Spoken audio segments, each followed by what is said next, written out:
If you're a bit of a foodie, then you probably love bread. Who doesn't? If you're dealing with diabetes, you may assume your days of enjoying bread are done. After all, carby, starchy foods, like bread, can spike your blood sugar. And of course, they can add on the pounds. But are there any breads out there which won't add inches to your waistline or skyrocket your glucose levels? The big question is, can you still enjoy bread if you're diabetic? Stick around because we're about to find out. But before we dive into this delicious topic, please do us a quick favor. Subscribe to our channel. We're Diabetes Smarts, your one-stop shop for the best tips on how to defeat high blood sugar. And stay tuned, because we're giving away 2 free, amazing diabetes-fighting gifts. Now, let's get into the weeds, or should we say, wheats. Today, we're unraveling the mystery. Are there any breads that help balance blood sugar? Ah, yes. Fluffy, sweet, mouth-watering bread. For most people, every day is filled with baked goods, or as some might say, baked greats. But bread and balanced blood sugar just seem like natural foes. Diabetes means that your body doesn't make enough insulin, or doesn't respond properly to insulin. And this means that your body will struggle to process food, especially high-carb food. Of course, traditional wheat and flour-based breads are packed with carb content. So when you consume bread and your body breaks it down into glucose, there's a good chance that you may experience an unhealthy spike in your blood sugar. However, this doesn't necessarily mean that all types of bread will react in this manner inside your body. And you can change how your body processes bread, depending on what else you consume with your bread. So, which types of bread could actually help you balance your blood sugar? Let's check out some surprisingly healthy bread options. First up, whole grain bread. A 2020 scientific review stated that whole grain bread is associated with a lower risk of type 2 diabetes.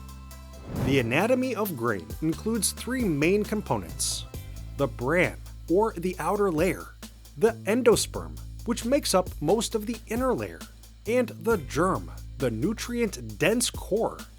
White bread products are highly processed, and by the time they reach the store, the bran and the germ are removed, leaving just the endosperm. That's why refined wheat products lack sufficient nutrients and come up short in the fiber department. But 100% whole wheat bread keeps the whole grain intact.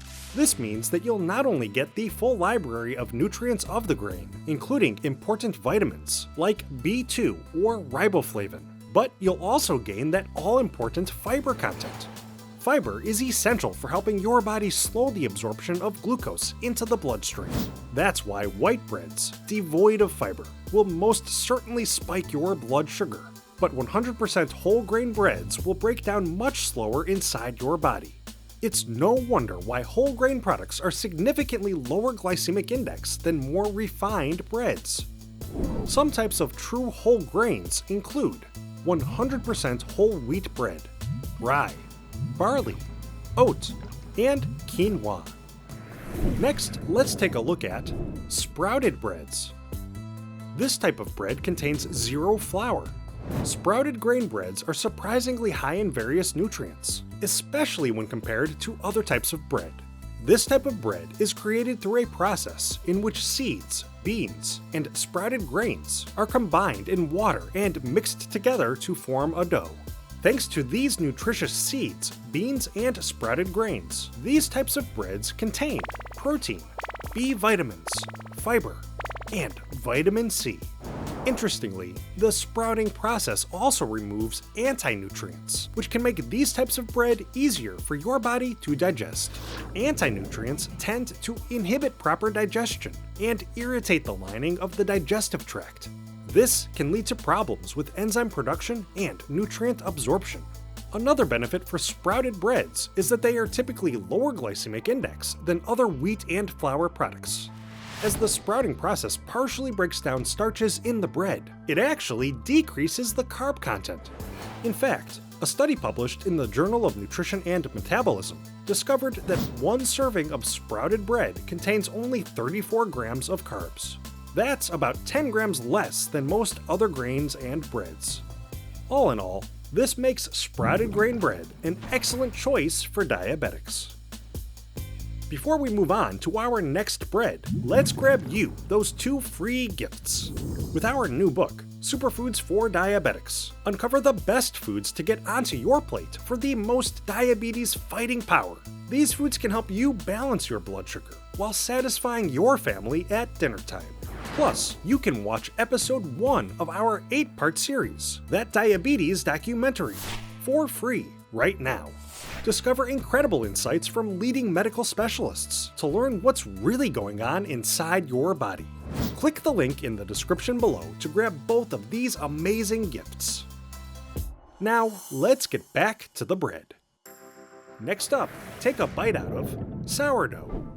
Sure, the texture of sprouted grain bread or whole grain bread isn't for everyone, but sourdough offers a pretty good alternative. Many people consider sourdough to be their favorite bread, both for taste and for texture. But before we get too ahead of ourselves, there's one important fact to take note of.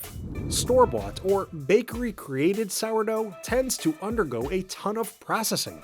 This may mean that you won't get the same benefits you'd normally find when you consume homemade sourdough. It may be time-consuming, but at the end of the day, homemade is always best. After all, creating this bread at home allows you to control the nutrition. Traditionally, sourdough is made via the slow fermentation of water and flour. This creates wild yeast, which helps the dough rise. This bread is so classic and timeless. Even the ancient Egyptians were sourdough connoisseurs. Sourdough is loaded with protein, selenium, folate, thiamine, manganese, and iron. A 2-ounce serving also contains only 32 grams of carbohydrates, making it a great option for those with diabetes.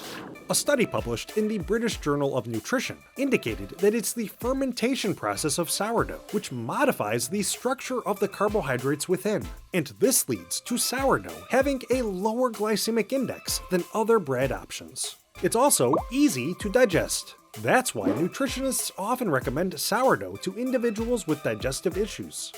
If you want to make your own sourdough bread, you're probably going to want to purchase a sourdough starter.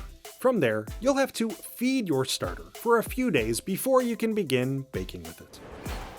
Well, sourdough could be the pinnacle for the perfect flavorful but blood sugar balancing bread. But what breads should you avoid? There's really only one main type of bread you should definitely avoid with diabetes, and that's white bread. White bread tends to be made with highly processed flour and added sugars. This can be problematic for diabetic individuals since it will most certainly spike your blood sugar. But beyond white breads, you should also be mindful not to fall into certain food corporation traps. If you see a bread labeled as wheat or whole wheat, but it doesn't specify that it's 100% whole wheat, make sure to look at the nutrition information. That product might not actually be truly 100% whole wheat, and the food company may have included added sugars or other unhealthy chemicals. Even the healthiest looking bread could be loaded with additives and preservatives. It may also contain a high carb load. That's why it's essential that you investigate any packaged bread products carefully. Before you buy, look under the hood, so to speak, by reading the nutrition label and reviewing the ingredients list. So now that you know which types of bread are best and worst, it's time to reveal what to eat with your bread. Of course, eating a sandwich involves doubling up on your bread consumption. At the same time, it's the perfect opportunity to pair your carb content with beneficial protein and fat. Protein and fat help slow the digestion of carbs. This means that your blood sugar levels won't necessarily spike right away. Rather, protein and fat help your body slowly absorb carbs, which helps balance blood sugar. So, why not try a chicken sandwich? Chicken is a great source of lean protein. Include some shredded carrots, unsweetened Greek yogurt, cilantro, and maybe a little curry powder, or a spice of your choice. For your next big breakfast, give an egg sandwich a go. Eggs are one of the most nutrient-rich foods on the planet, and their protein supply will help your body slow the glucose absorption. Include some homemade salsa to give your sandwich a nutrition supercharge. And guess what? A peanut butter sandwich, while high in protein and fat, can also aid you in glucose control. Even simply including some mozzarella cheese on a slice of toast can work to slow your digestion of carbohydrates. Luckily, most of our favorite breads are already jam-packed with fiber, which is key for better managing blood sugar levels. Just like protein and fat, fiber also slows the absorption of sugar into your bloodstream. And here are just a few extra tips for the healthiest ways to incorporate bread into your everyday diet. Number 1. Stick to small meals. Eating smaller meals can help prevent fluctuating blood sugar levels. Eating frequently enough can also help balance your blood sugar, preventing significant drops or huge peaks when you eventually do eat.